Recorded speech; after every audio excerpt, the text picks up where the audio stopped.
ഇറച്ചി എന്ന് പറയുന്ന സാധനം കഴുകിയിട്ടാണ് പാകം ചെയ്യേണ്ടത് എന്ന് ശരീഅത്തുൽ ഇസ്ലാം എവിടെയും പറഞ്ഞിട്ടില്ല. ഞങ്ങളൊക്കെ അത്യാവശ്യം മദ്രസ പോയതല്ലേ, ഏതെങ്കിലും ബുക്കിലുണ്ടെങ്കിൽ കൊണ്ട് ഇന്ന് ഈ വയൽ അവസാനിപ്പിക്കും. ഇസ്ലാമിക ശരീഅത്ത് അങ്ങനെ ഒരു കാര്യം പറഞ്ഞിട്ടില്ല. ഇറച്ചി കഴുകാന്ന് നിന്നാല് ആദ്യം ഒന്ന് കഴുകി മുറിച്ചാൽ പിന്നെയും ചോര ഉണ്ടാവില്ല, അപ്പൊ പിന്നെയും കഴുകണ്ടേ? ആ ചോര അതിൻ്റെ ഉള്ളിലുള്ള തന്നെയല്ലേ.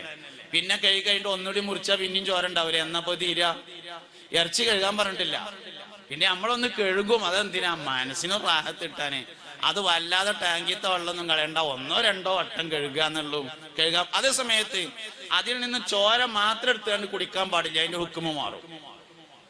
ഇറച്ചിയുടെ കൂടെയുള്ള ചോരയാണെങ്കിൽ ഇറച്ചിന്റെ ഹുക്കുമാണുള്ളത്. ചോര മാത്രം എടുത്ത് കുടിച്ചാൽ അതിന്റെ ഹുക്കുമ മാറി, അതിന് ചോരയുടെ ഹുക്കുമാണുള്ളത്. അപ്പോൾ നജസാണ്. അങ്ങനെ തന്നെയല്ലേ പറഞ്ഞിട്ടുള്ളൂ. പറഞ്ഞ മാതിരി തന്നെ ചെയ്താൽ മതിയല്ലോ. അപ്പൊ നവാഫത്ത് വൃത്തി എന്ന് പറഞ്ഞാല് രാവിലെ ഇറച്ചിന് കൊടുത്തിട്ട് വൈകുന്നേരം വരെ കെഗ്ഗന്നൊന്നും അല്ല ഈ പറഞ്ഞതിന്റെ അർത്ഥം. അതിന്റെ പേര് വസ്വാസാണ്. ശരീഅത്തുൽ ഇസ്ലാം പറഞ്ഞിട്ടുള്ളത് തുഹറിന് ഉറപ്പ് വേണമെന്നല്ല, നജസിന് ഉറപ്പ് വേണമെന്നാണ്. ഈ സാധനം നജസാണെന്ന് ഉറപ്പാണെങ്കിൽ കഴുകേണ്ടി വരും. നജസാണെന്ന് ഉറപ്പില്ലാത്ത കാലത്തോളം ഈ സാധനം ത്വാഹിറാണ്. ഉറപ്പ് എന്ന് പറഞ്ഞാൽ 100%, സംശയം എന്ന് പറഞ്ഞാൽ 99%. ഈ സാധനം നജസാണെന്ന് 99% തോന്നിയാലും കഴുകണ്ട.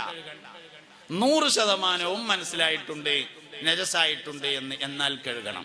100% ആവാത്ത കാലത്തോളം ഈ സാധനം ശുദ്ധിയുള്ളതാണ്. അങ്ങനെയല്ല പറഞ്ഞിട്ടുള്ളൂ.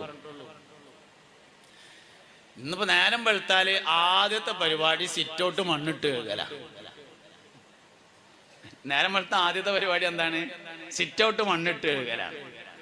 നായനോട് ഇത്ര വലിയ ദേഷ്യമൊന്നും ആവശ്യമില്ല. ഇമാം ഷാഫി റളിയല്ലാഹു അൻഹു നായ തൊട്ടാൽ 7 പ്രാവശ്യം കഴുകണം, അതിലൊന്നും മണ്ണിട്ട വെള്ളം കൊണ്ടായിരിക്കണം എന്നൊക്കെ പറഞ്ഞിട്ടുണ്ട് എന്നുള്ളത് ശരിയാണ്. അതേ സമയത്ത് നായനെ കണ്ടോടത്ത് വെച്ച് കല്ലെടുത്തെറിയണമെന്നൊന്നും പറഞ്ഞിട്ടൊന്നുമില്ല. വെറുതെ ഇല്ലാത്ത പറയണ എന്തിനാവശ്യം? സത്യത്തിൽ നായക്കും നായയുടേതായ പ്രത്യേകതകളുണ്ട്. പിശാചിന്റെ സഞ്ചാരത്തെ കുറിച്ച് മനുഷ്യന് ബോധനം നൽകുന്ന ഏക ജീവി നായൻ. പിശാച് ബാങ്ക് കൊടുക്കുമ്പോ നായ ഒച്ച ഉണ്ടാക്കും. എന്താ കാര്യം? ശൈത്താൻ ഓടുന്ന കണ്ടിട്ട്. പിശാചിന്റെ സഞ്ചാരത്തെ കുറിച്ച് മനുഷ്യന് അറിയിപ്പ് നൽകുന്ന ഏക ജീവിയാണ് യഥാർത്ഥത്തിൽ നായ. പഴയ കാലത്തെ ആൾക്കാർ നായനെ നേർക്ക് നേരെ എറിയില്ലായിരുന്നു എന്നാണ്. ഇവിടെ നായ പോകാൻ അങ്ങോട്ട് എറിയുള്ളൂ. അപ്പൊ ഒച്ചപ്പാട് കേട്ടിട്ട് പോകാൻ വേണ്ടിയിട്ട് നായകളെ നേർക്ക് നേരെ കല്ലെടുത്തെറിഞ്ഞിരുന്നില്ല. നമുക്ക് നായനോട് എന്തൊക്കെയോ ഒരു ശത്രുത വന്നു ചേർന്നിട്ടുണ്ട്. സംഗതി നജസ് തന്നെയാണ്, ശത്രുതയൊന്നും വേണ്ട.